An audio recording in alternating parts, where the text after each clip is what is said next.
Bonsoir. Hi, Razi. Hi, Milos. I am so glad to see you again. Really. Good to see you. Yes. Good to see you. You are in good health, I say. Yeah.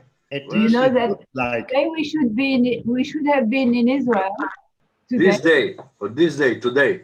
and then we had decided eventually to go to Budapest, so we could have been in Budapest, but we are not. Morning, Roland. Join you. Yeah. Welcome. Nu visi tagad tik Hello. Miloši. Hi. Nu, viņi redzēja mani un tagad kaut ko tiek. Jā, redzēja. Ah, Gisli. Es pietik šito, tad visi dzirdēs, ka es gribu runāt. Ah, Hi, Marina. hi, Irina. Hi. Hi. Let's wait another few minutes for soon. We wait one more minute, then we are 10:05, and then we will start. Yeah, okay. Okay, no problem. Just a minute. Yeah. Покажи нам опять свою девушку. Ирину. Девушку покажи. Ирина, девушку просят показать. Thank you, Milo. Okay, so it's 10:05. Leave the door open. It is my great pleasure and my privilege to welcome you all to that very, very first ever virtual General Assembly of the European Federation of Older Persons. It's an experience, certainly a successful one, because we tested it already a little bit in previous conferences, virtual conferences, where things went extremely well. But today is a special day, because it is not only a virtual conference, but we have our General Assembly, which according to the statutes takes place every 3 years. And we couldn't postpone it, and we didn't want to postpone it, but stick to the rules and have it at the appropriate time. We have for this General Assembly only a relatively short time slot, and that is 1 hour until 11 o'clock. If we need a little couple of minutes more, it doesn't matter too much. We're flexible. But it goes to show that it is not true what people pretend, that older persons cannot use advanced technologies, because you are here using these advanced technologies, and that is very good. And it gives us new opportunities, even in complicated times where we can't, unfortunately, we can't meet each other, drink together coffee, pat on our shoulders, look into our eyes without a screen, but directly. And we only can hope that that will be the case again very soon. So why is this General Assembly also important? Because we have elections for the renewal of the board of our organization. And I will very soon give Dana the floor, because she was charged with the arrangements, with the organization of these elections. And I must say I'm very proud that I learned from her how many of our members participated in these virtual elections. And I'm also proud that we have additional candidates, not only the ones which were originally suggested and which you were voting on, but also 2 new ones which I will present later. Dana will now share with us the outcome of the elections, which went until last Sunday. By midnight, Dana, you have the floor. So good morning. So I have got the votes, 1 vote per country within that 1 week till midnight on 22nd from 14 countries, and no more actually 16. And then because I realized that probably some of you didn't get the original email, So I prolonged the deadline till Monday midnight, and I got 3 more votes during Monday. So the result is that 19 countries voted for re-election of the present board, and I will read them in that order how I was getting the votes. Lithuania, Czech Republic, Belgium, Iceland, Ukraine, Slovenia, Austria, Hungary, Netherlands, France, Macedonia, Italy, Denmark, Germany, Switzerland, Poland, Slovakia, Luxembourg, and the United Kingdom. So we had actually 25 countries in the game because 2 of our member countries are in hibernation, and it is Spain and Cyprus. And from those 25 countries, 6 countries abstained from voting, and it was Croatia, Estonia, Israel, Russia, Latvia, and Albania.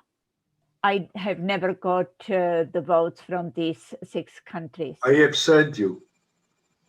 Yeah, but too late. It was only till Monday. I know I got it last night, but I couldn't count it because there was a deadline till Monday. So I got yours last night, yes, but it was too late. It was not like, yeah. So I'm correcting myself. You sent it, but too late. Yeah. So it is the result of the elections. So the present board has been re-elected with 19 votes. So Okay, thank you very much. Razi, we appreciate that you participated, but it's a long way to Israel, long distance. Okay, this is a pretty good outcome. I mean, 19 or 20 countries participated in the elections. Behind these 20 votes are more organizations and individuals, because it was 1 vote per country. And if there were more member organizations in a country, then they still had only 1 vote. That is the rules. As Croatia was mentioned, I would like to share with you greetings from our very dear friend Petra Vučmilović from Split, who wrote me yesterday a long letter and asked me to share her greetings and her feelings with all of you because of her, as she says, poor language knowledge in English. She abstained to participate. The outcome of the elections, as Dana just mentioned, are as follows. The former board, which ends its mandate today, has been re-elected, but in a different configuration. Things have slightly changed. The Jaap van der Spek is vice president.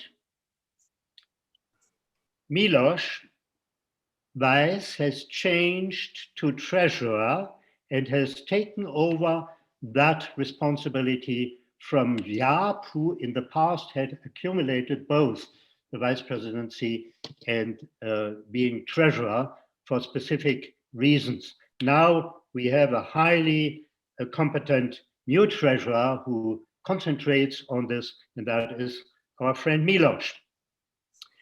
Our dear Dana Steinova has been re-elected as Secretary General, and I have also been reappointed. But we have decided in the board that we would use the possibilities of our statutes and add to the board 2 new members. And the first member is, which was not on the proposal, but she is now standing for election by you. That is Monique Epstein from France, the lady with these beautiful flowers in the background. You see her, okay. She applied for the responsibility of vice president in charge of communication. We are aware that communication is one of the most important features which we have. We were very happy that Milos over the last many years set up our website and took care of it. But we also, together with Milos, we came to the conclusion that we need a new approach, a modern technical approach. And we had 2 volunteers to do that.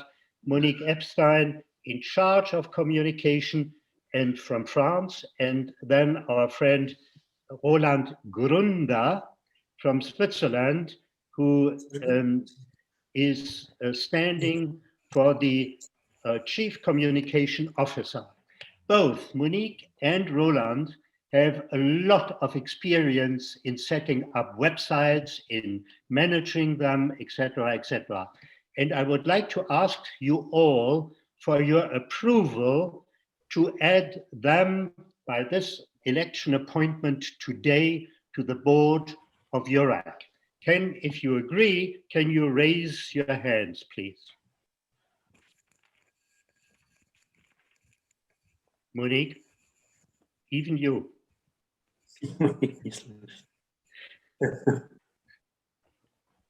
Okay, okay. Dana? Dana, yeah. Raise your hand. Okay. I think I didn't see anybody who said, right? All said, okay, great outcome. Congratulations to, in the first place, Jaap for his re-election, Milos to his changed re-election, Dana for the re-election, Monique for the new election in that very important position, and the same to Roland Grunder from Switzerland. Thank you very much for that. The Roland and Monique will act as a team. That means they do not work separately, but they have already over the last many months worked together in conceptual matters on communication and in developing the first steps for a very proper communication strategy. What are our goals? What would we like to achieve? How would we like to communicate? To whom would we like to communicate? And all these things, and consider them as a team. And as a team, they will approach you individually and collectively in order to share with you their vision for the future of our communication and your involvement in the communication strategy. Having said that, are there any questions to the concerning the elections or concerning the appointment of those who are now responsible for communication of our organizations? This doesn't seem to be the case. Thank you very much indeed. Then I would like to give the floor to Roland, who would like to present himself.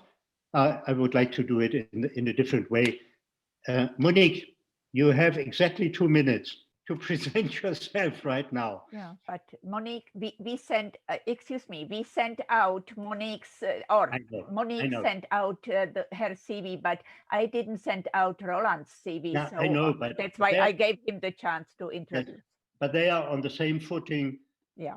Say a couple of things, Monique, and then Roland. Okay, I didn't prepare myself really, but I've got 2 things which I would like to do. Is I'm very happy that if I can participate and help for the communication, of course, and with Roland, I'm sure we'll have will try to change the website, but it's not changing the website. We would like to have a much higher dynamic, which is I know that part of you are doing newsletters in your countries, and for instance, it's just one example.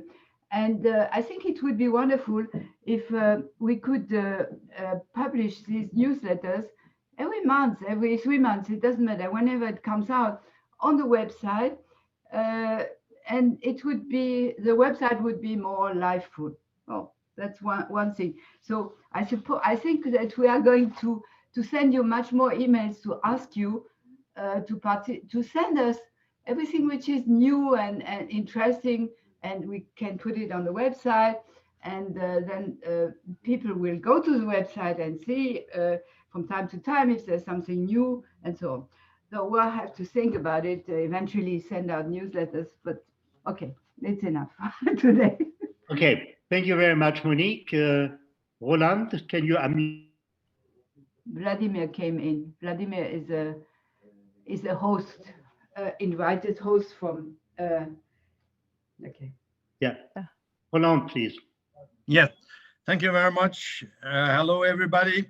And well, I will make it short about my CV. I had a long career in the communication. I started in the hotel and in the tourist business, and go away to big companies where I was in charge for communication. In particular, the Swiss postal services. And well, that makes me quite a good experience about communication. And I will say to everybody, communication is A and Z of our life. Today, everything is communication. Each time, well, the proof is this morning that we are together. But what I have to say, communication changed a lot. And the last, since EURAG is working, that means, well, Dirk, you can correct me, I think 1990 or 1992, something like this. You can imagine, every one of you, how the world changed. The world is so changing that we, older people, we are at least 4 or 5 times more people on this world. All what we have to do, all what we expect to do in EURAG, with EURAG, had a lot of changing in 20, 30 years. You can imagine the world is different. And that's why we have to think about our new focus, our new strategy. The website is just one part of our strategy, of our communication. But we have to sit down, and that's what we will do with Monique and with the whole board, of course, to think, what is our future? What have we to do? And what have we together? We are a network. And the network has to work as a network and not as individual, just to bring some few information in our website. That's one thing, but it's not the whole thing. The whole thing, we have to position EURAG as a force in Europe, because we are in the next coming years, older people over 65 will be 30% of the population, of the world population. And that is very important. It may be in Europe more than 30%. That is enormous.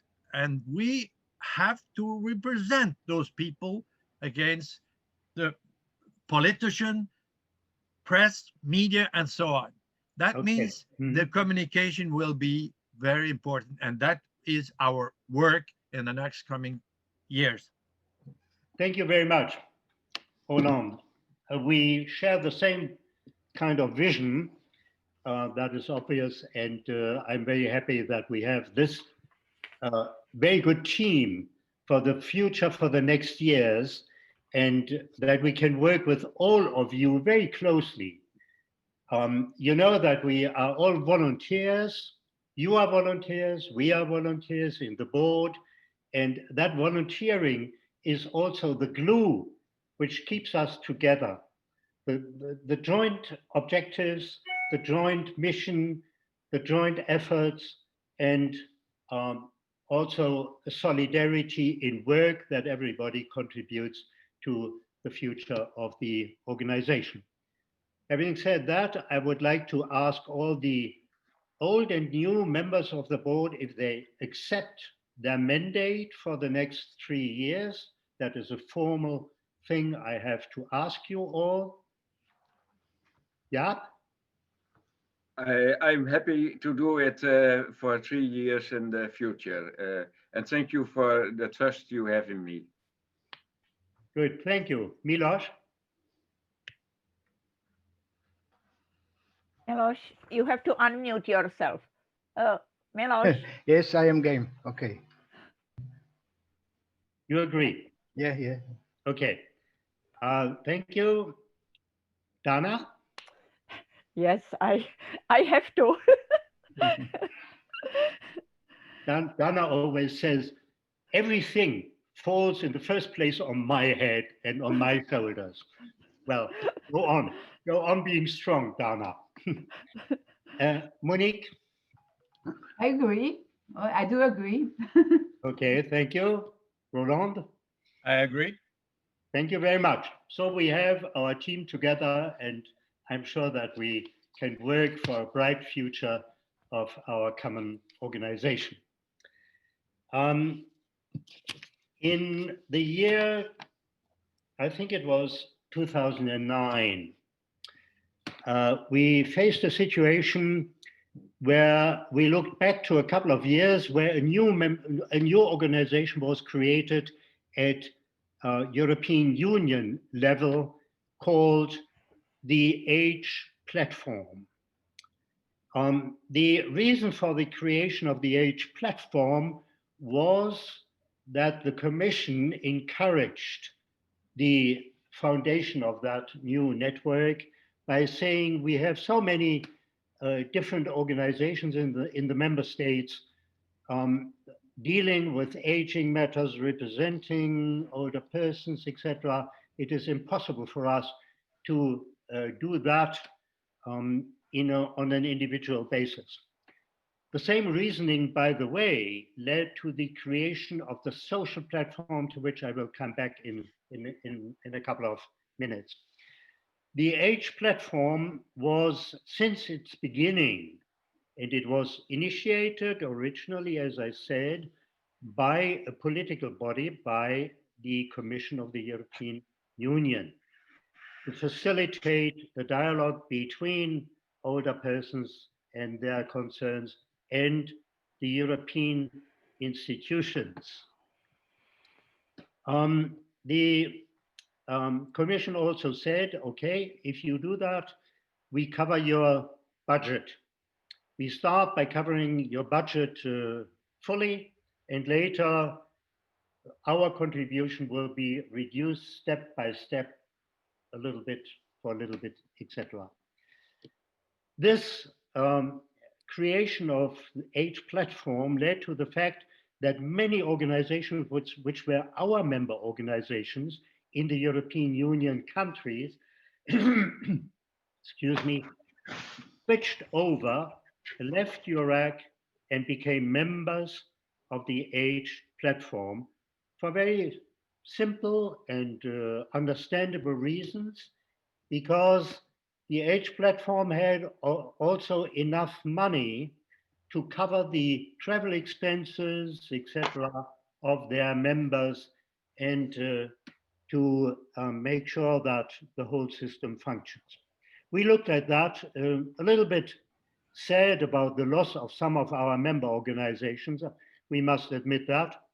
Jaap and Dana have experienced the whole history in that respect. And we reflected for a long time, should we become also a member organization of the Age Platform Europe.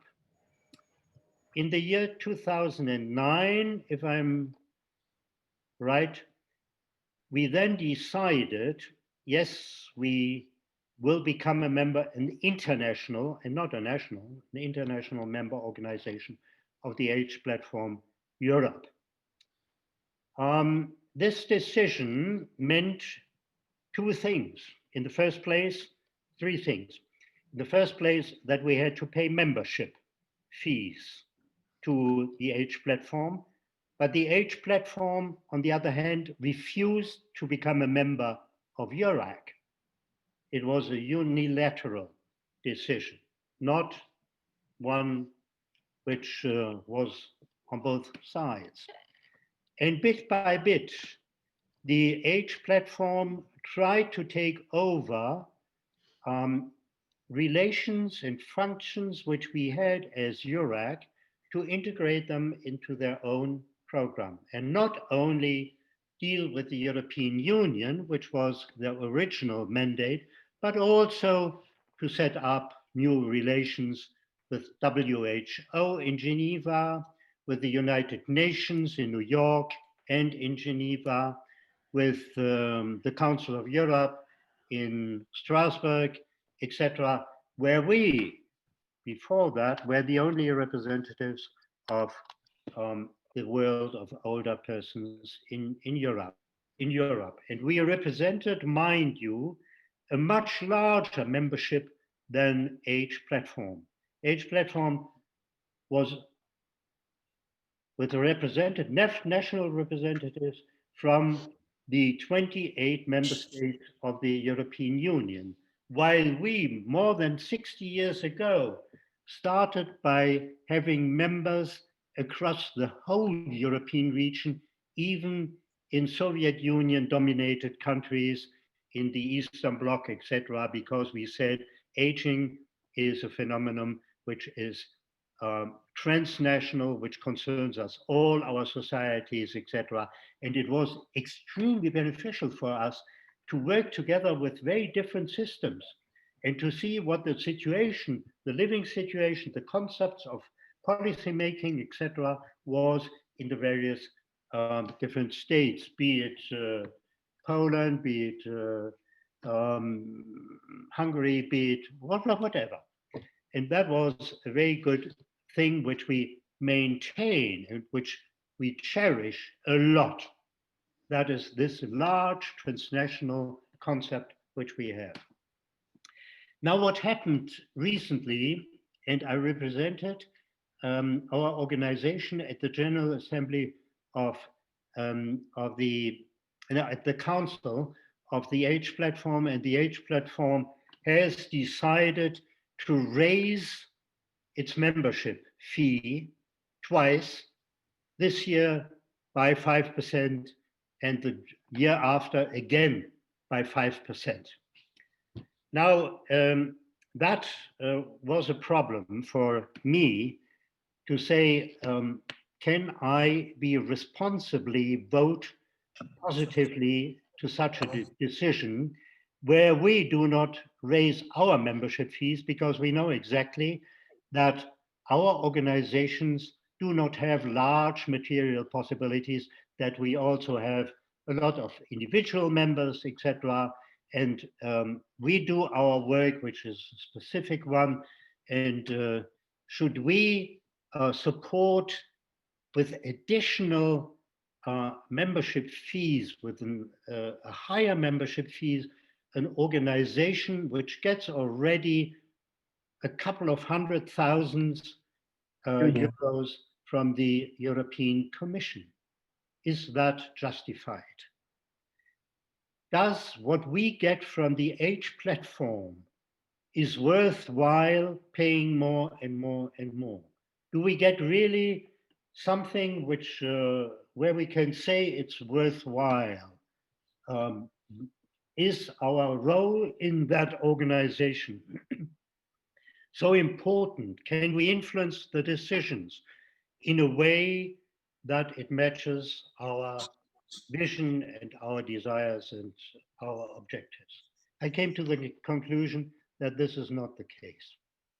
That we should go on being EURAG in its own kind of character, of the really large transnational cooperation, of picking up new concerns which are not yet discussed and dealt with, even not in the European Union, with concerns which come directly from those who live the situation of aging, with its problems, with its possibilities, etc.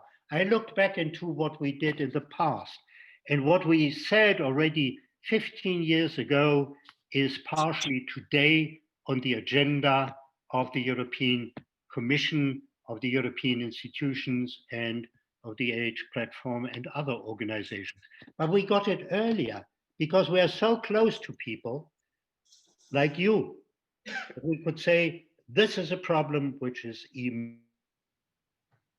so, well, I voted against that motion to raise the membership fees of Age Platform. And now my simple question to you is, shall we go on being a member of the Age Platform, or shall we go our own path and continue what we have successfully done in the past and look at the future in a different way than the Age Platform does it? Shall we seize our membership in the Age Platform by the next opportunity, and the next opportunity will be next year? We will, if you agree with that motion, if you vote, yes, we go our own way, yes, we quit the Age Platform, then we will give them notification of our getting out, and the fact will be transposed and implemented during the next year. So open for discussion if you have questions, and then I would like to initiate a vote. I don't have a question. I would like to share with you what Monique discovered when she went to membership list of Age Platform. We both discovered that despite the fact that we have been paying the full membership since 2009, we have not been listed among the members. So which was a shocking experience for us. So it is one more reason why to just depart.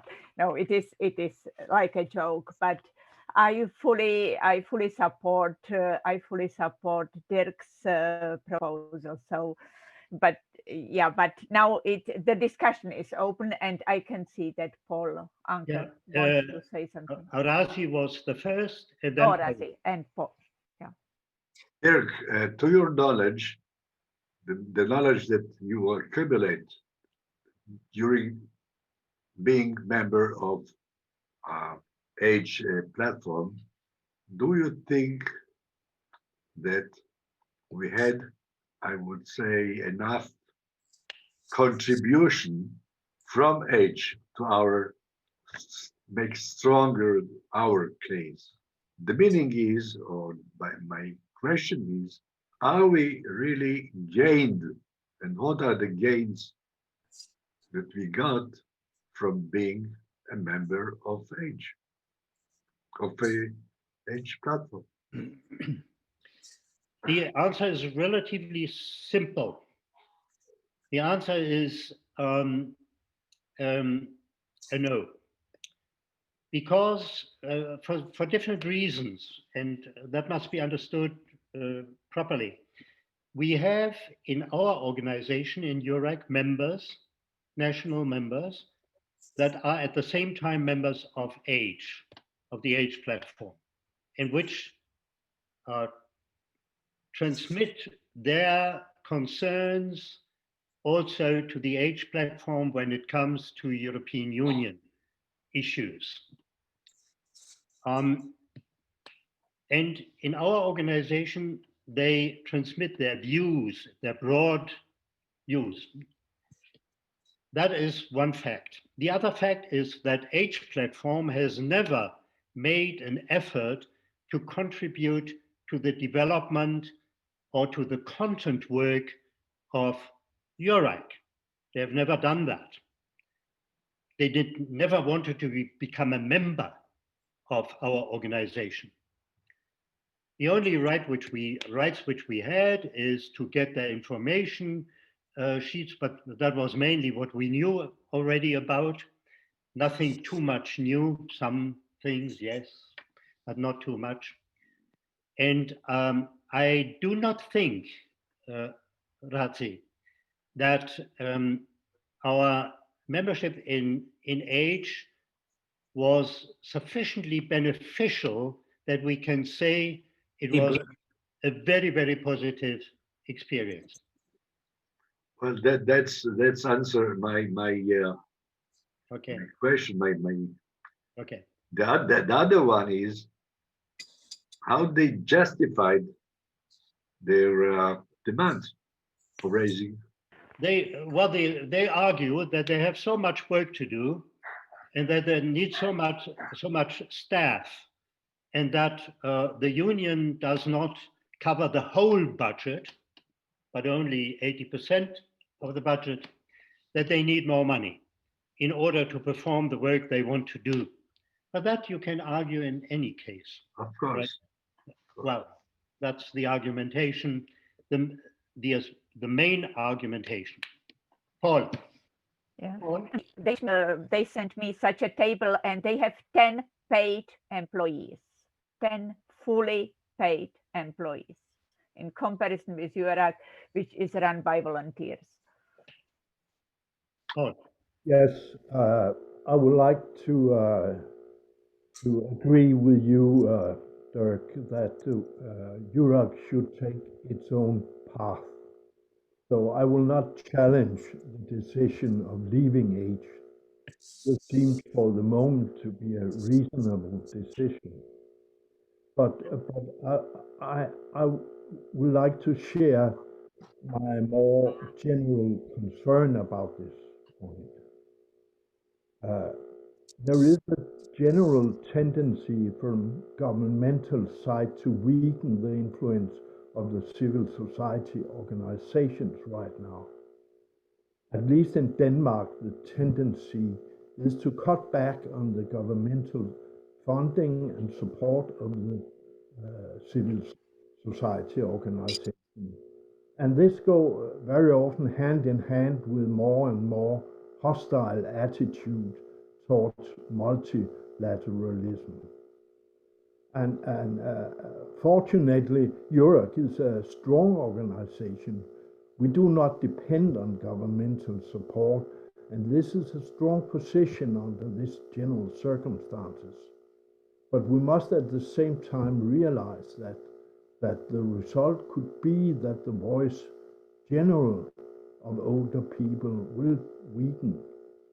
We will still have our voice in Europe, in Europe by EURAG, but the unison voice we must care about too. So I think it's very important that when we take our own path, that we respond to this situation by strengthening our own voice and also our cooperation with as many European CSO partners as possible. And we have also to concern about covering a bigger area of Europe. So this is just a general concern I would like to share with you. Thank you very much, Paul. I see Gabor wants to speak, and Josica. Gabor first, and Josica then. Gabor, unmute yourself. Yeah. Thank you. I managed to. Thank you very much. First of all, let me congratulate the new old board and wish you a good work for the next 3 years. And as I can hear, it's a big change what you suggest. to start your new term. Of course, it would have been fantastic to have this debate in Budapest. So I am speaking now also saying that we are sorry that this COVID won at the end, but hopefully one day you will come back to Budapest and we will be able to discuss these very important issues also in Budapest. Now, let's go to the point. I think it's a very wise idea to think about this. And I understand the bad and very negative experiences of belonging to a huge transnational association where, as you say, I don't have too much experience about that, as you say, that the EURAG did not get almost anything. We paid, or you paid, and there was no feedback about this, neither at financial nor at political policy level. I'd like to raise the other side of the issue. Oops. Okay. Hear you. You should close down the. Yeah. Okay. So and first of all, I ask Dirk, who is the president of EURAG, and who represent EURAG at European level. Of course, EURAG has two goals: an international work, which you are doing very well, and we don't need anybody else. We talk to each other, talking about policies, making conferences. It's a lovely organization, very friendly, very lovely organization. But the other goal is to influence the European Union's policy or governmental policies in Europe and in Brussels. My simple question is, and especially this goes to Dirk, can you or can we do this at the same time? Can we do this without being a member of the platform? Can we do it on our own? So do we lose? That's a good question, maybe. Do we lose anything about efficiency, about the possibility to influence what we wanted to influence? If not, the answer is very simple. If yes, we have to think about how to do it in another way. Thank you very much. Gabo, you're definitely right to ask these questions. I would like to look briefly into the history. EURAG was over 18 years, no, 16 years, the representative of civil society organizations from the field of aging, meaning work for older people and older people's own organizations, at the United Nations Economic Commission in Europe, in Geneva, which has a political working group on aging policies. And we represented the whole world of NGOs over 16 years, and we were even member of the board of this working group on aging, which is absolutely exceptional in the United Nations structural system. That is one thing. The second thing is we always know that aging policies are not a principal matter of the European Union, but it is a responsibility of the member states, mainly of the member states. It is dealt with on a higher level in the Council of Europe. That is why it was so important for us for many, many years, for decades, to be also represented at the Council of Europe in Strasbourg. Unfortunately, we lost our representative, but we are building up again our representation in the Council of Europe, which has 47 member states, while the UNECE in Geneva has 56 European member states. So that is a very broad, very broad range of possibilities. What is important for us in the future more and more, and we experienced that already in the past, that is, we must support and help our members at national level to fulfill their role of influencing the national governments in aging policies, be it in Denmark, be it in Israel, through your organization, be it in the Czech Republic, whatever. We must provide our knowledge, but also the recognition of our importance, our personalities, our arguing. We must give that to our national members so that they can fully use it in order to influence the negotiations at national level. That is more important than to influence the European Union. The influence the European Union is important too, but that is on a larger scale. It is on a higher, even more abstract level. That is my response to Gabor's questions. I think we should develop that area much more. And now I give the floor to Josica. Hello to everybody.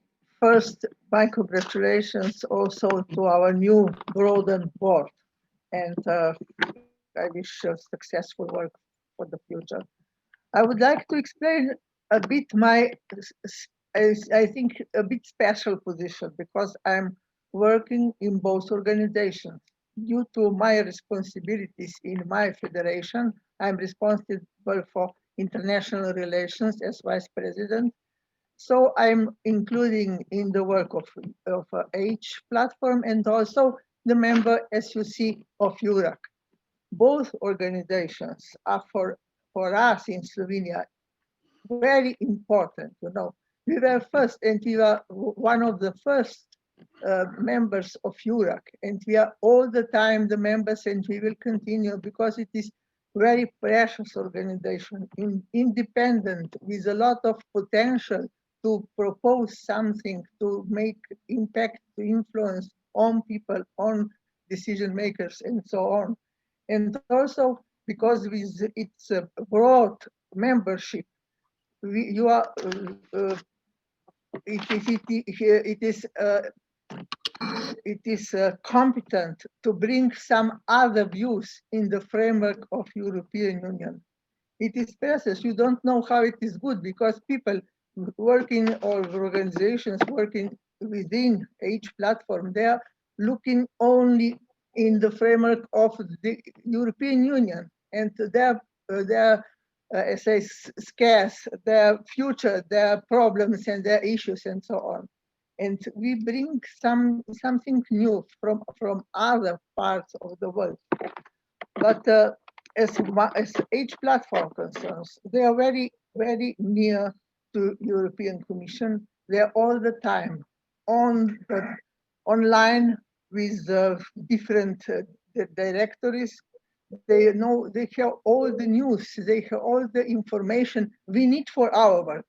Because our membership in Slovenia, they were very much interested in becoming members of H platform. So we stepped as full members in 2017, and from then I'm working also in the council, H council.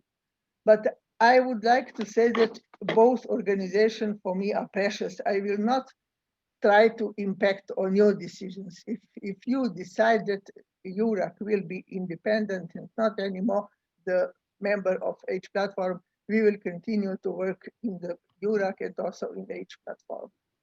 Thanks for a while. Thank you very much. This is certainly a very sound position to for a national organization, or even a regional, smaller organization to have membership in both because of the different approaches, because of the different characters, because of the different way of acting, of cooperating, etc. This is a very sound position, I must say. I understand that perfectly. But we, as a European organization, are not national. And that is not the full justification to be a member of the H platform. Okay, anybody else? Roland, very briefly. Yes, I will be brief. I agree with your decision. That's the first thing. We are also a Swiss organization. We are part of Age Platform. And I think that we have EURAG, and it's a communication problem. We have to be our own body. As long as we can make an arrangement with Age Platform, but keeping our integrity, both of us, but we can collaborate with them. Maybe, I don't know. But another way, we have, as EURAG, we have too less return on investment. Thank you very much. I see that Moira. Good morning to everybody. I'm so sorry that we're not where we should have been today because of this stupid COVID. I'd just like to make one or two little short comments. I'm from the Posidon network, which is global, and we've got people in 61 countries around the world.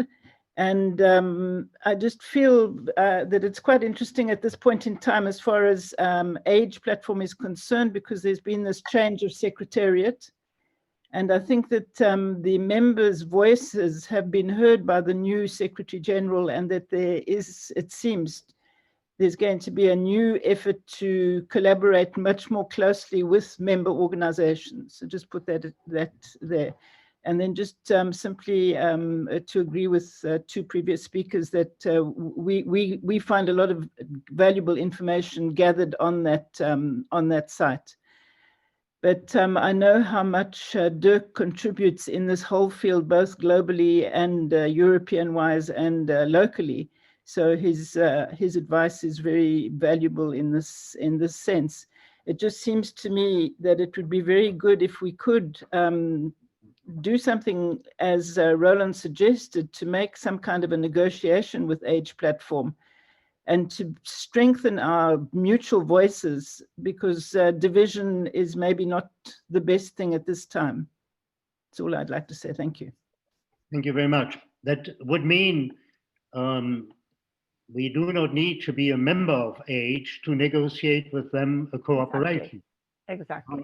A cooperation is always a very good thing, because if you join forces, but on an equal level. Exactly. That is important, and not. Yeah, please. I am sure it is good to have a relation with the Age Platform, but on another way than being a member. In earlier days, I was responsible for being a member, and now I give you the suggestion to leave. And to have another relation. I think our membership fee, our membership of the social platform gives us the podium to have a relation with the Age Platform, and that's a good thing to have and to stay in the social platform. That's what I contribute now. Okay, can I close the debate? Excuse me, but after listening to you, I think that we have opened like a new aspect, that it will be probably much more valuable for us and much more beneficial to negotiate with Age Platform as equal partner than being just a member, because we are actually an international organization which does not fit into the membership of Age Platform. Thank you. Thank you, Dana. I would like to close the discussion and to come to a vote. The vote, I would like to formulate it in as follows. We decide to terminate our membership in the H platform as at the next opportunity. We are willing to negotiate a new relationship of cooperation, of exchange and mutual information, etc., with the H platform in the future. We are interested in that cooperation and we offer that to the H platform, and the terms, the precise conditions, etc., should be negotiated on equal footing. Very good.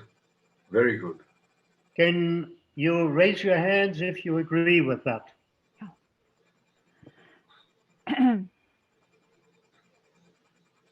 Okay. I see general agreement. Josika abstains.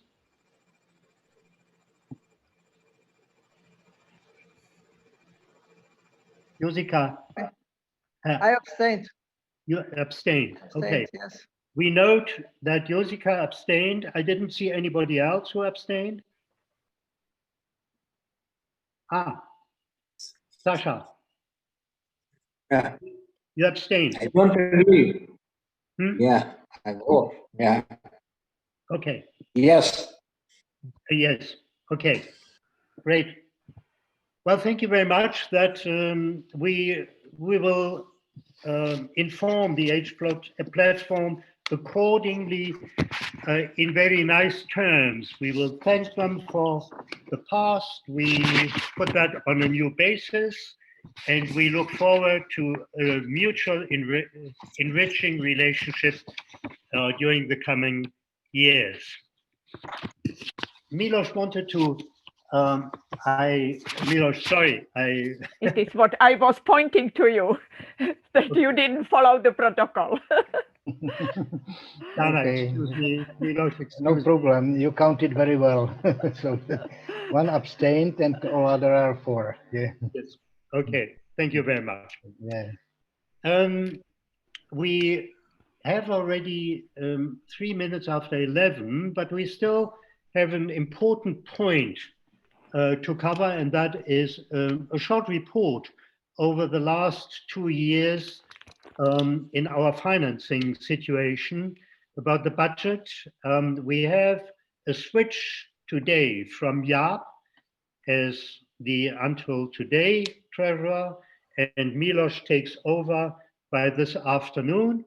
But still, Jaap and Dana will give us a short report on where we stand with our not overwhelming budget. We are not as rich as the H platform, as we know. Okay. So I would like to bring to your attention that EURAG is quite well off. We don't have too much money, but we have a steady amount on our account, which is good. And our only source is actually the membership fee that we are getting from organizations. That's why I insist upon, sending you reminders, and when you don't pay certain years and then you pay the next following year, I just bring to your attention that I put it in the previous year and that you have to pay again. So it is just to let you know that I am watching it closely. So I will not go into all the details, but we have on our account permanently around 13,000 euros. And because the expenditures are very low, thanks to our member organizations which are organizing the EURAG events in their countries. All of them are extremely responsible and extremely generous. And they are trying to find subsidy in their own countries. And it is what we have done actually already in 2011. We shifted the responsibility to our member organizations for their action and for the finances. I look at Grazina Buze when she organized the EURAG event in Poland. It was so generous, and everywhere it was so generous. In Russia and in Denmark and in France and everywhere, we have got a great hospitality, and it means that that we don't have to worry about money, because we can do with our membership and membership fees, and we are able to continue. But I would like also to bring to your attention, when I started my post being a Secretary General, I brought in 20,000 euros into EURAG account, because we didn't have, we had very low amount on the account. And Dirk contributed from one European project also 10,000 euros, and now we applied for another European project, and if we succeed, so it will be again a source of money into the EURAG kitty. So the situation is that we are in, our account has a steady sum there, and we are actually well off. You know how much we are having, and because the app didn't get this time, because of the COVID crisis, the opportunity to go through all the documents himself. But he has done it in the last 2 years, but not the year 2019. He has to trust me that I have done everything correctly. So yeah, please prove that that I sent him all the balance sheets, so he knows what it is about. My conclusion, Dana and others. Dana and Jaap, can you give your benediction? Yeah, he's giving just now. Yeah. I think it is good to say that Dana did his work, financial housekeeping work, very well. So our financial situation is good enough for continuing our work the next years. That's positive to say. Less positive is that we have to think about more possibilities to stimulate members for paying their membership fee. But there's another question. The financial situation, Dana, and the work of Dana was very well. And as a responsible man in the board for the balance sheet, I do the suggestion to accept the balance sheets 2019 and the years before. Can we have a motion of agreement? Yes. So I just suggest that that we take a decision to acknowledge the presentation of our financial situation, and the final balance sheet or budget will be circulated to members so that they can have a look at that. And if there are any questions, they can clarify that with the treasurer and with the Secretary General. But right now, we acknowledge positively that we got a report on the financial situation, Yes. which is satisfying. Okay? Yes. Anybody wants to speak? Are you in agreement? Okay. Thank you very much. Anybody abstaining? Is Rita abstaining? No, I think. Or? I think Rita is just holding her hand. Yeah. Seems All right. so. Okay. Good. Thank you very much. I must say it's 11:11. It is. I was afraid that we might use a little bit more time than just 1 hour, but we started also a little bit later, so we kept the time frame pretty well. I would like to thank you all for your attentive and supportive cooperation in that first ever virtual General Assembly. The new board thanks you for the trust you set into our future work. We will stay in close contact with you all the time, and we will organize exactly what we are going to continue this morning.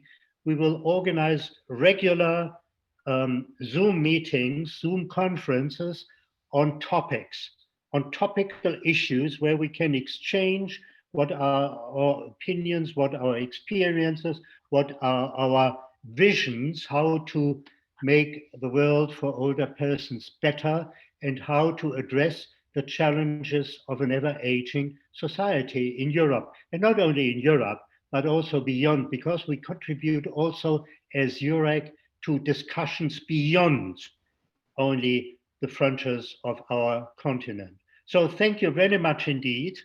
I'm very proud as a president to be re-elected by you. I'm very proud of having your support and your trust when I represent EURAG to the outside world, to institutions, etc. I can count on the solidness of our thinking, of your experience, because who is more experienced than people like you? You have lived. You have a long life behind you, and I wish you still a long life despite all the dangers which we have to face. Let's age together, right?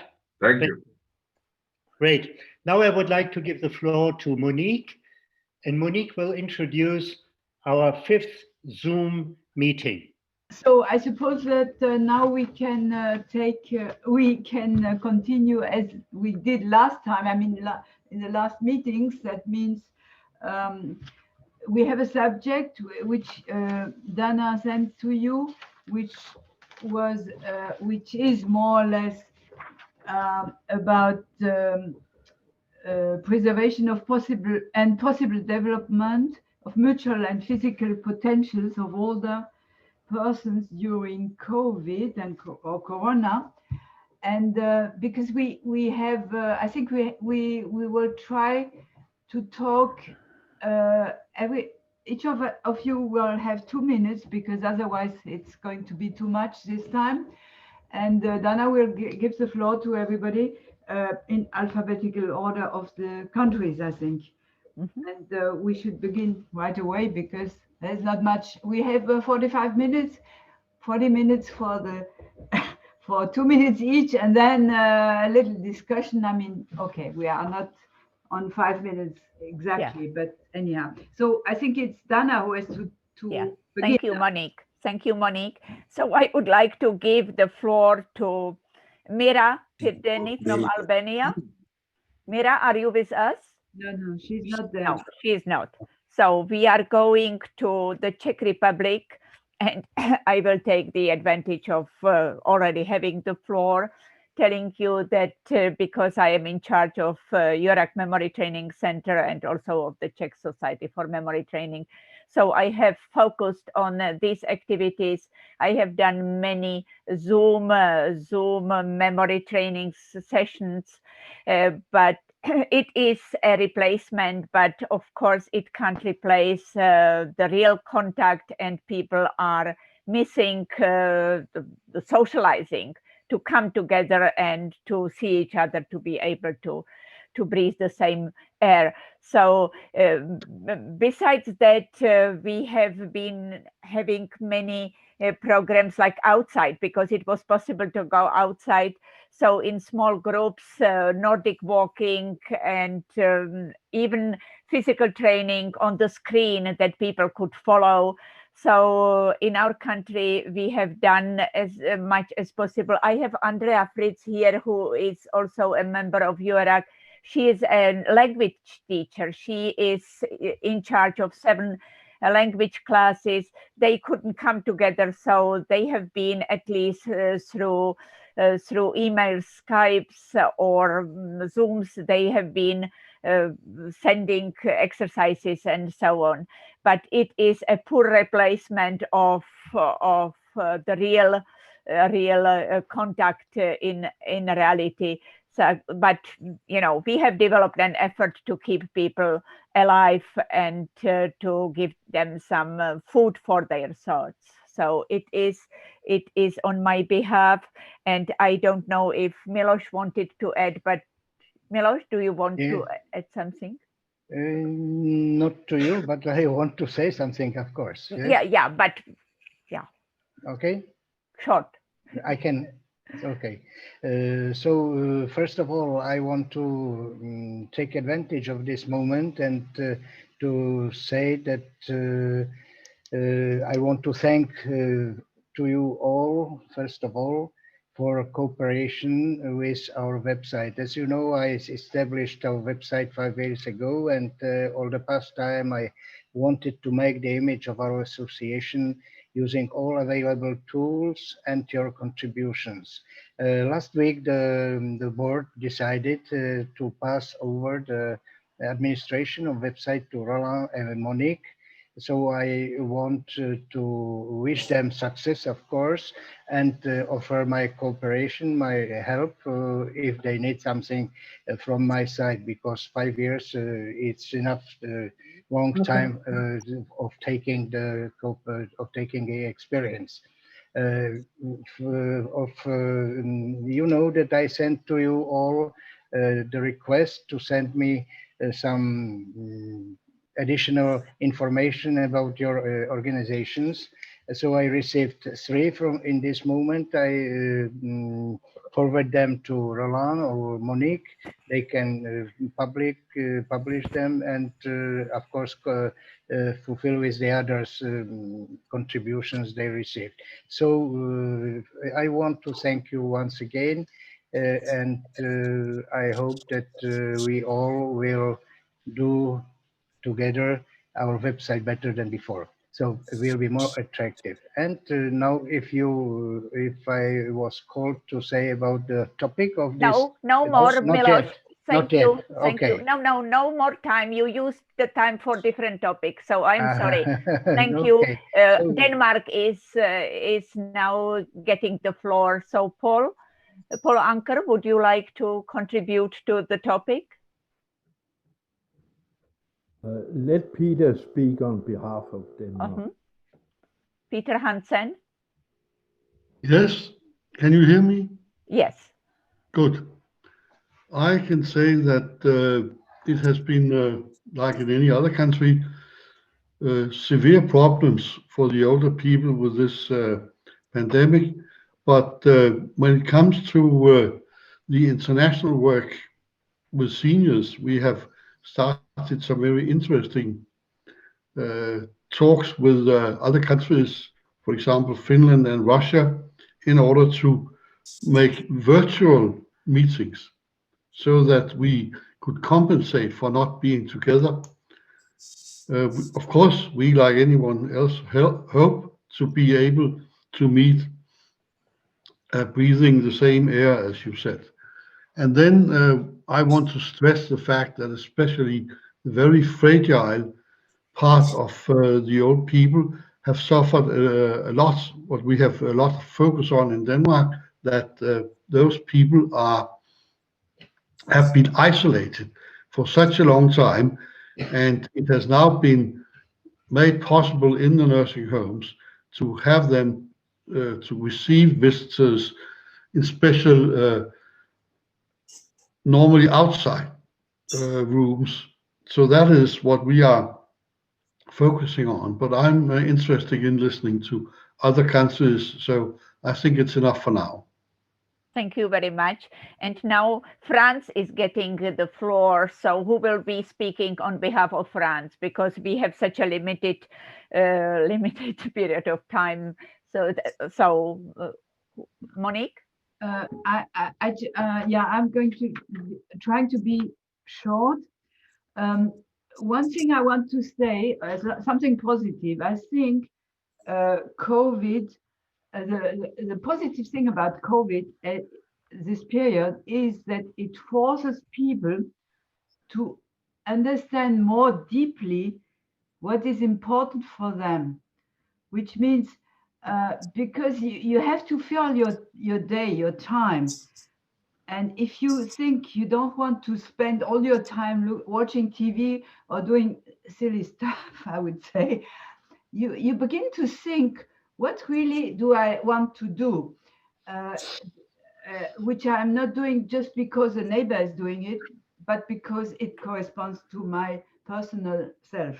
Oh, that's one thing. The second thing is just, as e-seniors in my country, we are trying to offer happy hour virtual meetings, 2 hours in the once a month or whatever. And one idea came, which would be that we could organize English conversation between seniors of different countries. For instance, I don't know, Poland, Lithuania, whatever,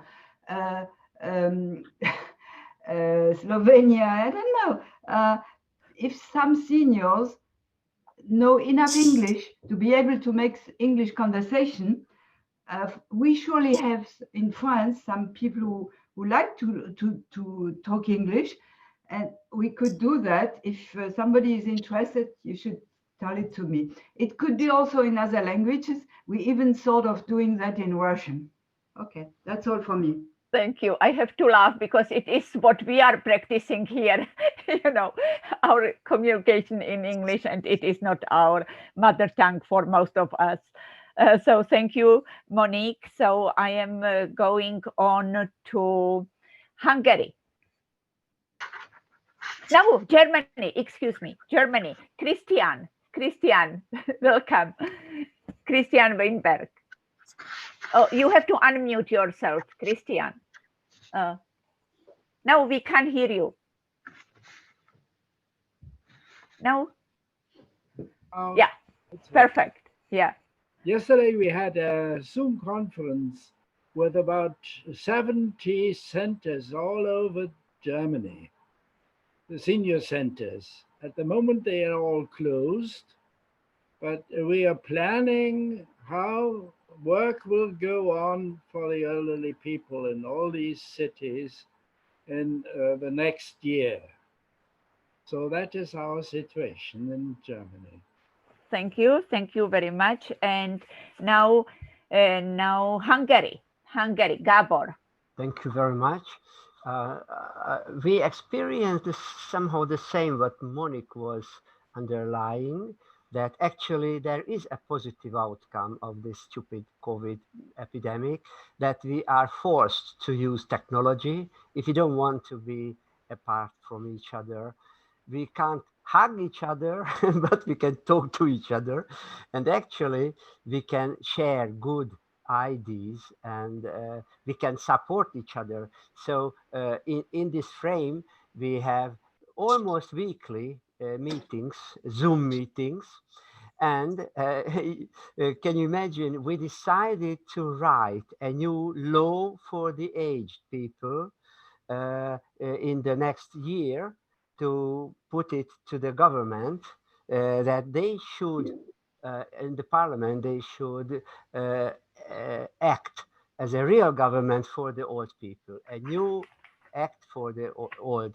And we would be very interested if you have this kind of law in your countries. There are countries where there is a law for the aged. In Hungary, there isn't. There is a, let's say, social act. Let's say a part, the old people are a part of the social act, but we want to create a law especially for the aged people. So if you have a law, we would be very happy to, well, to get at least an information about what we could go to read about that. So this is our next year, long year plan to create that. Thank you very much. Thank you. And now I would like to give a floor to Iceland. Gisli Palsson. Hello. Nice to see you all, and congratulations on the ones who got elected in the formal meeting. I don't have a remark on the topic, but it's related. Like some of you know, I run 3 nursing homes in Iceland, and in March we had a complete visitors ban in the nursing homes because of COVID-19, and we saw immediately it affected the people in the nursing homes. And in April, I went to the University of Iceland, and I got 2 students who recently finished their economic career, economic exams, and they are examining how the financial effects of the visitation bans in the nursing homes.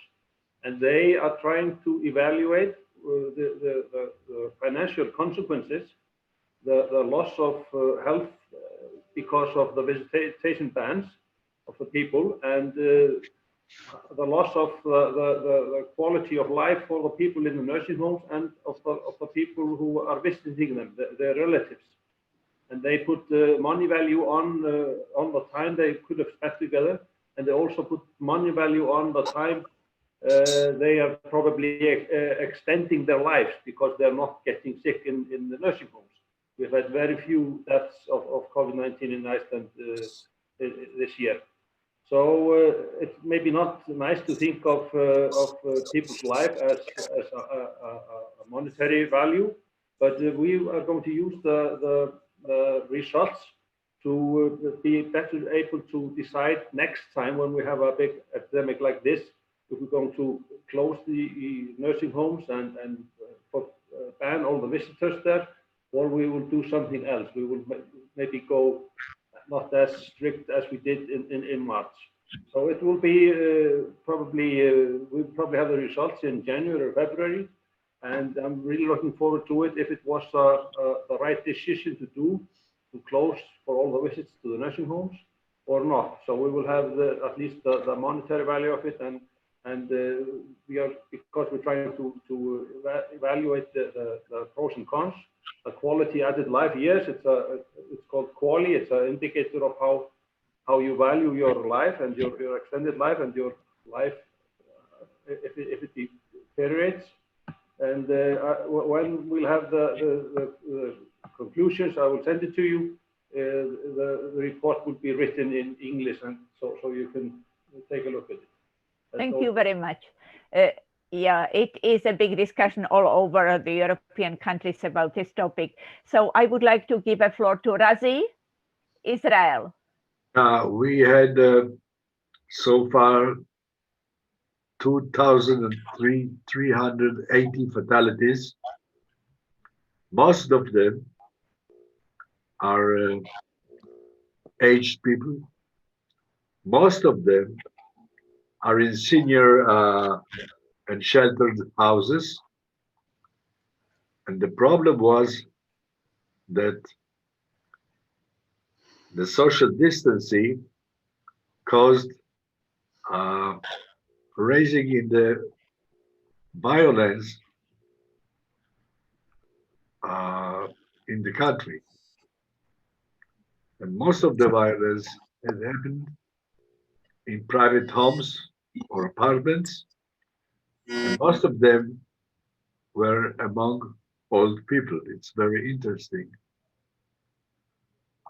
We tried to break the cycle of the feeling of loneliness, because the loneliness was the most cruel enemy of the old people, loneliness. So we tried to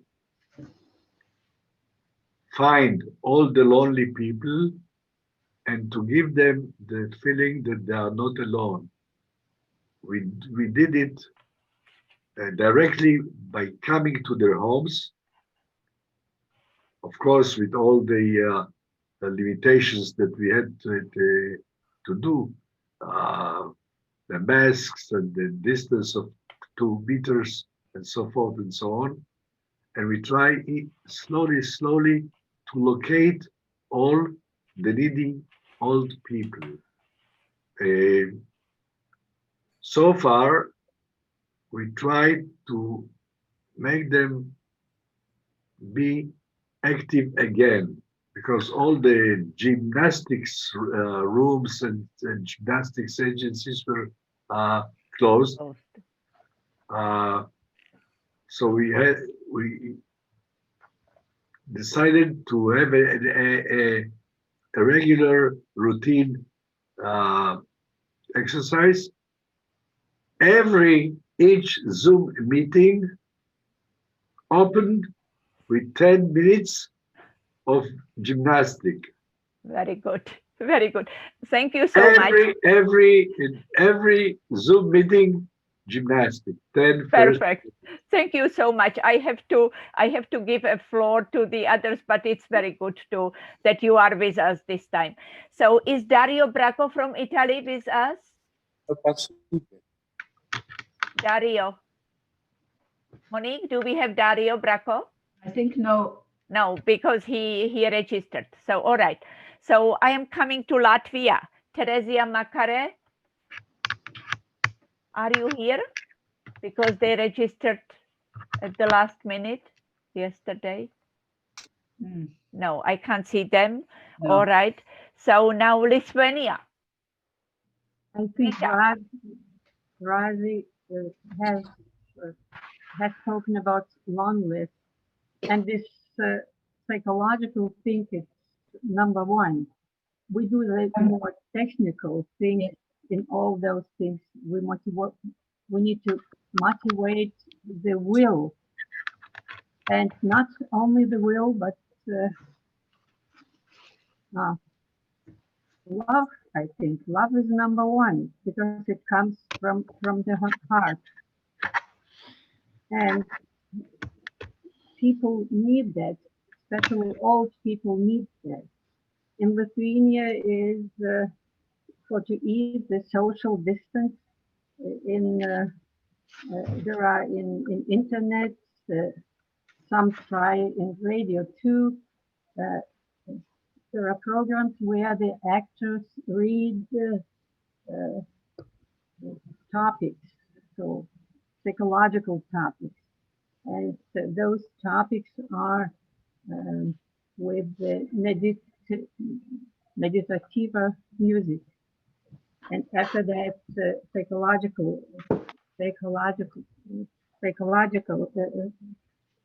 psychotherapist speaks too. So I think loneliness is number one, and love is healing thing.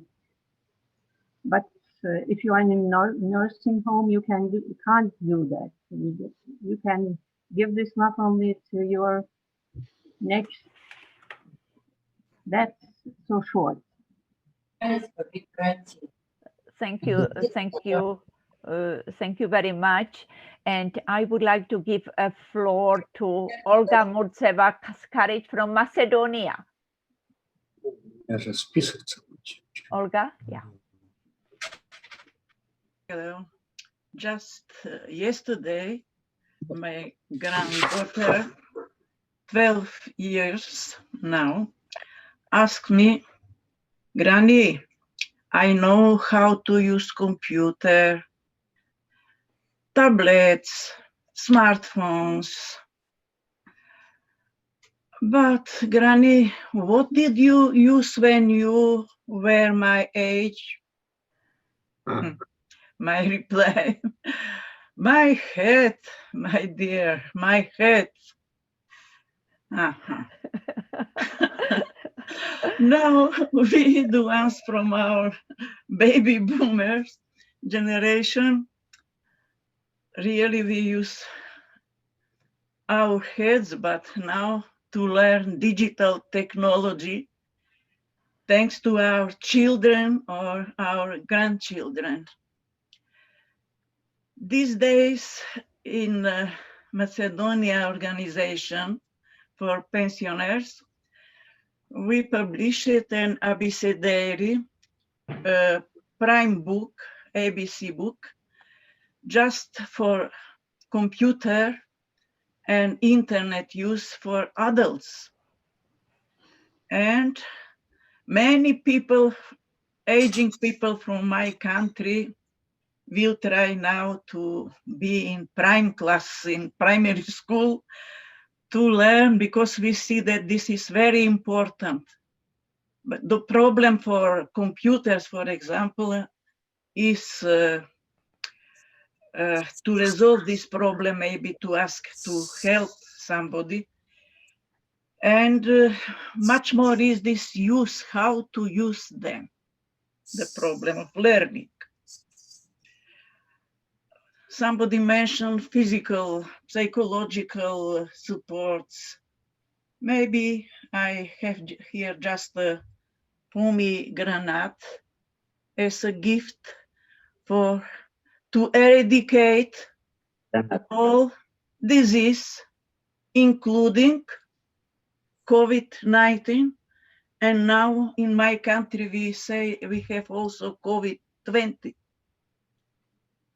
Good luck for all of you. Thank you. Thank you, Olga, very much for your contribution.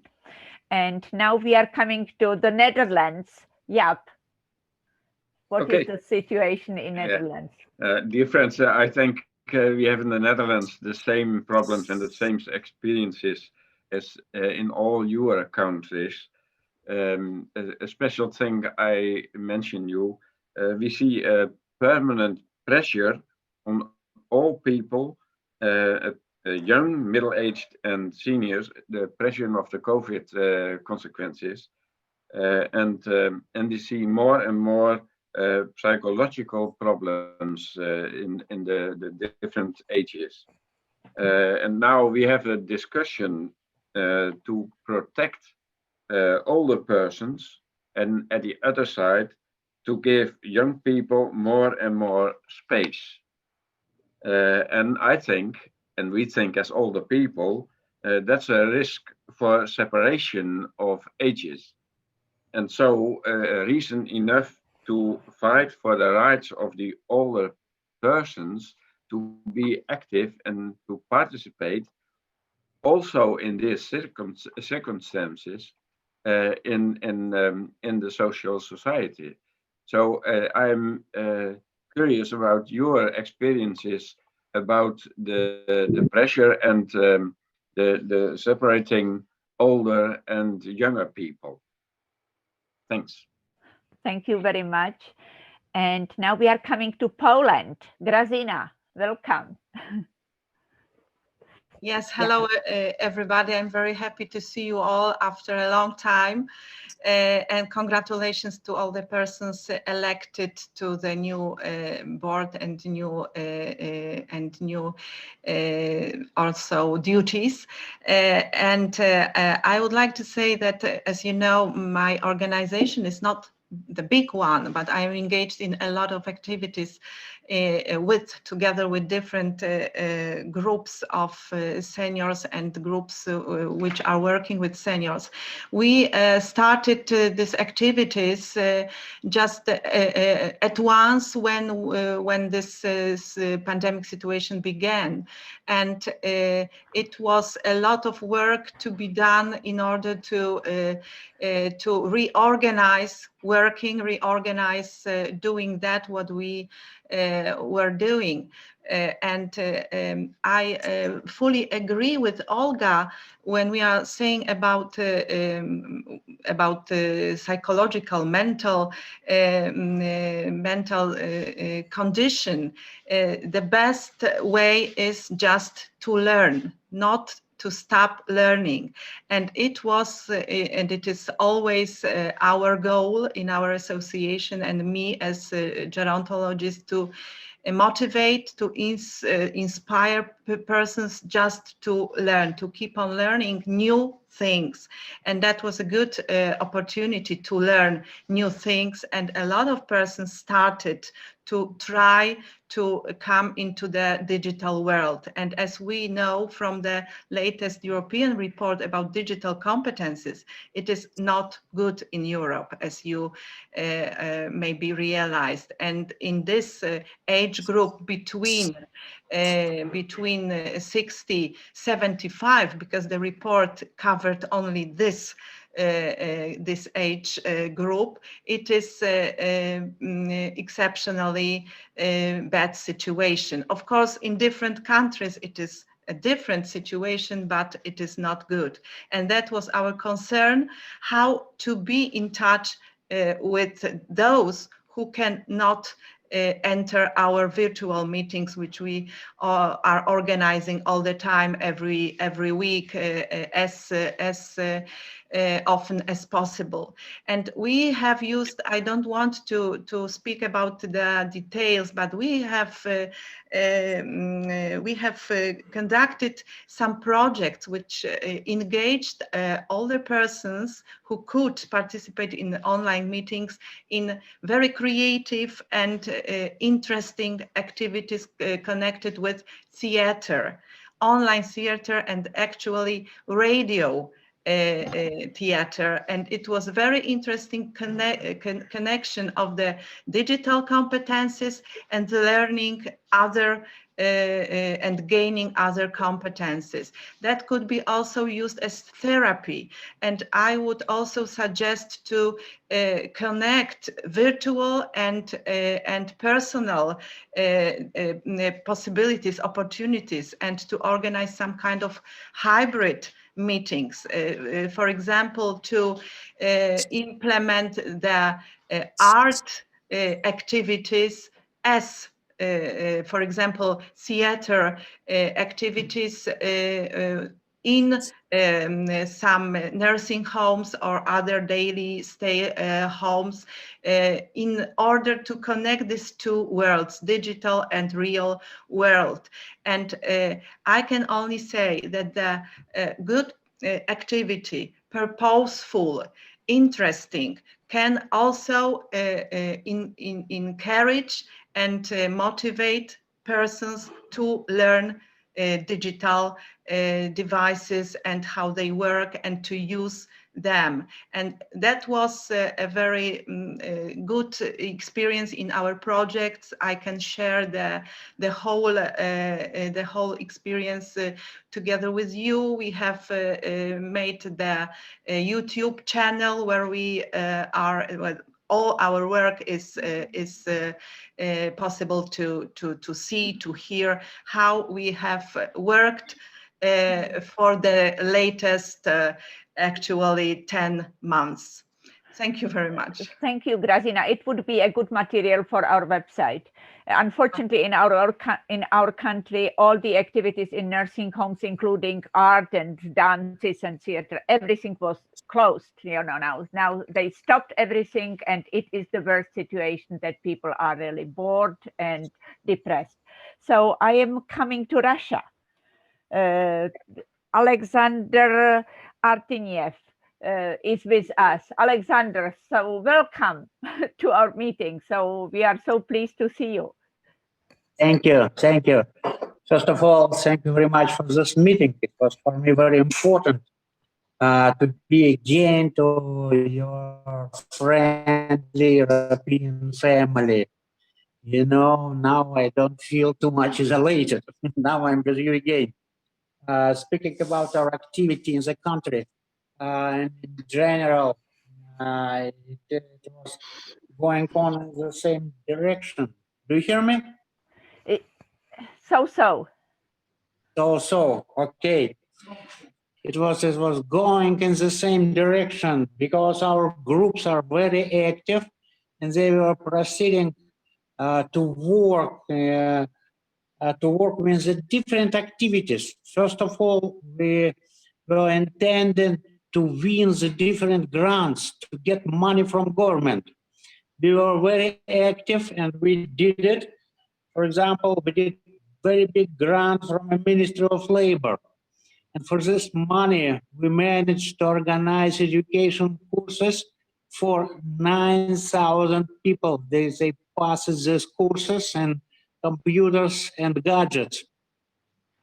I have lost link of our achievement given by Vladimir, but I would like to be short. In general, we did everything we could did in the distance activity, and even we organized some sportive games with masks and all these limitations.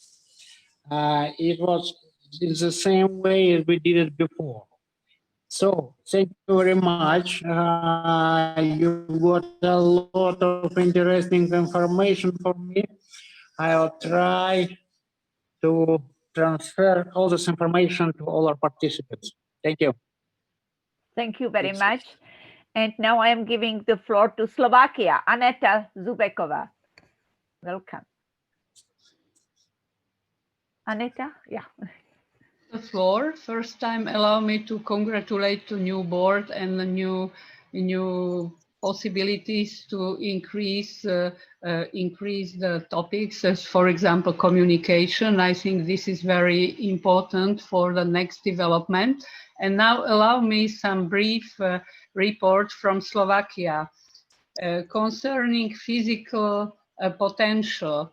It is a problem in our country when the senior has already other disease, as a heart disease, lung disease, or diabetes. Also, it is a risk if the senior is living in houses of seniors. There are more impact on COVID virus. But on the hand, I must say that we are only probably one country in the European Union where was, as an experiment, realized the whole testing of inhabitants in several rounds. The first round, it was whole population, exception were seniors 65 plus. Second, and the result was positive, was less than 1% of population in average. Second round was continuing the testing also only in the centers of higher percentage of positive people, and the third round the same. But in this second and third round is lowering down the percentage, and now it is stopping, and is on the table how to test pupils on second level of primary school and secondary schools. The government has a plan to start the face-to-face education from 7th of December. On the other hand, it is more and more space for alternative health treatment in Slovakia as an alternative of classical treatment. It is more and more successful in the country. I am also involved there, and a lot of seniors is involving. But nowadays it's not enough seniors there, because the approach is more conservative, not to re-evaluate the other treatment. Mental potential in Slovakia, it is big afraid from negative news, and other stress is from financial situation. I have some data from Social Insurance Agency concerning where the statistics of how much pensioners in Slovakia were in what rate of pension is 45% of pensioners has lower pension than average, and average pension in Slovakia counted to the end of October is only 487 euro, and there is a big stress of seniors from their financial situation. There are other recommendations then about speakers mentioned before me, as to not to hear negative news, to care on each one, to communicate with the friends, with the family, and use the digital tools, because otherwise it is a big impact on the health. Thank you very much. Thank you very much, Aneta. We have, at least in our country, started to test all the clients of nursing homes and all the staff in nursing homes to prevent, the disaster. Josica Puhar, Slovenia. From our different activities, I would like this time to mention only organization of psychosocial assistance to the people in different kinds of distress. The campaign is led by the National Institute of Public Health. It includes organizations that can offer such kind of help. At the moment, we are in the phase of designing an internet search engine where it is possible to get information on who and what kind of help can be offered to those who need. Our organization contributed the contacts of regional coordinators of the Saner for Saner program, which I have already mentioned at our meetings. Later, the training of counseling work for additional stakeholders will follow. The campaign is expected to grow into important regular assistance program. It's enough for today. Thank you. Thank you very much, Josica. And now we are coming to Switzerland. Roland.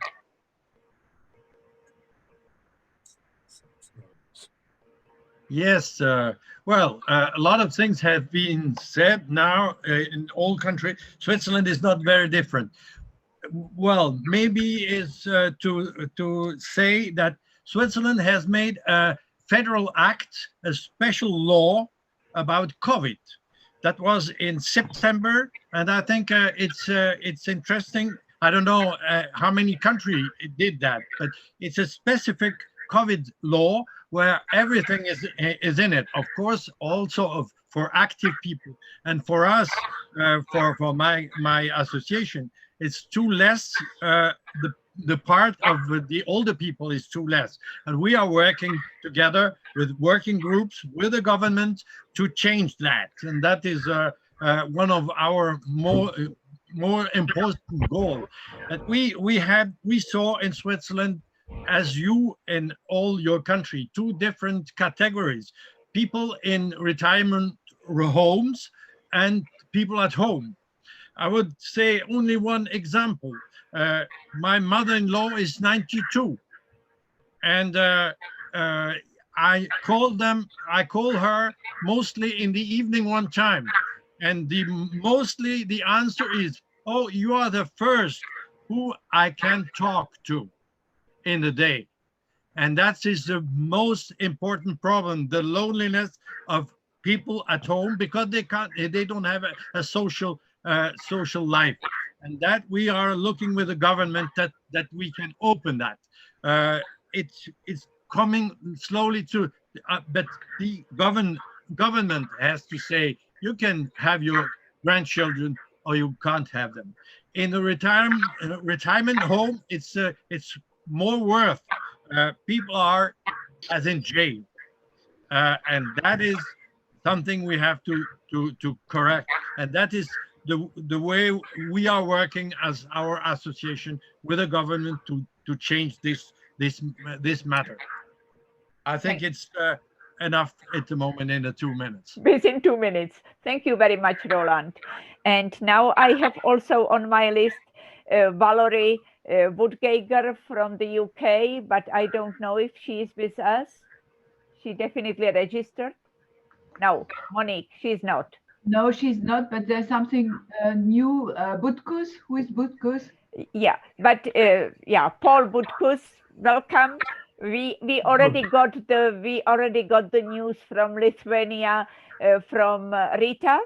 So anyway, yeah, we are glad that you are with us. Yes, thank you so much that you are here. And so I am giving the floor to Galina Polyakova, Ukraine. Thank you, dear friends. Actually, we have the same problems as any other country, but a new problem has been added because of digitalization. To keep our older people at home, of course, we try to teach them how to use their computers or their telephones to pay their bills, utility bills. Some of them are very good in that, but some of them, due to maybe poor eyesight or maybe the problems with their fingers, lots of causes, but sometimes this money is sent on some mistaken addresses. And so we had to train the special task force of our volunteers who managed to trace the payments and to recover these to the billing addresses. No. It's a very difficult thing to do, but somehow we manage. So this is one of our problems. And as our problem is about, I hope somehow we will manage. So thank you everybody for your attention. My very best wishes to you and to our leaders. Thank you. Bye. So thank you, Galina, very much. I would like to mention at this moment that despite the fact that we are still in the corona crisis and we can't meet each other in person, that we hope that the situation will improve in the future and we will be able to organize a real EURAG event. Yeah. Okay, so it's your turn, Dirk, I suppose. Yeah, thank you very much, Monique, for having made it sure that the technology functioned not at all ends as we see. Dana, yeah, I lost the connection, but I am back. Good. Okay. So, Dana, end your last sentence, please. Yeah, we have one guest who applied and who wanted to be with us. His name is Vladimir Gutovsky. And is he still? He left. He is actually an interesting man who worked for 20 years for European Commission. And he's now retired. And he is ready to give us a hand to introduce EURAG to the new members, new prospective members, which would be very useful from such countries like Bulgaria, Moldavia, and so on. So I invited him, but he couldn't stay so long. So anyway, I would like to thank you to all of you for your presentations. It was very short. I apologize to those whom I have to cut off, but the time was very limited. So Dirk, the floor is yours to close our today's Zoom meeting. Thank you very much indeed, Dana. I would like to continue with Dana's last sentence before she was cut off by some bug on her side. We all hope that we can very, very soon meet again in person, standing together and chatting together all at the same time, having coffee, meals, and very fruitful discussions. So let's all hope that this opportunity comes soon again. I would like to announce that in the future, we try to come to conclusions with these small conferences of 1 or 2 hours, that from the experience which we report about, that we draw essential elements where we can say to and suggest to decision makers, you better do this and that and the other in order to improve the situation of older people at this time, under these circumstances, etc. That we really formulate concrete proposals. It is interesting to exchange, but it is even more worthwhile that we write this on paper and that we send it to those who have to make decisions so that we can have some influence on them. The next opportunity to come together would be before Christmas. I would like to suggest to Dana, she's not yet aware of that we either organize that on Thursday, the 17th of December, or on Tuesday, the 22nd of December. Dana, if you test that, one of these dates might be a good one, either Thursday, the 17th of December, or Tuesday, the 22nd of December. With this proposal, I would like to thank you all very, very much for today's experience. It was very fruitful again. It was very constructive. It was also very disciplined, I must say, because, you know, I mean, you can put a story into 10 minutes, like I do it, or you can be precise and put the whole story in 2 minutes. You are much better than I am. Thank you very much. Have a good weekend and hope to see you again before Christmas at the next Zoom meeting. And keep well, be safe, stay healthy and happy. Bye-bye. Thank you for being with us. Thank you. Goodbye. Goodbye. Bye, everybody. Bye. Bye. Bye. Bye bye, everybody.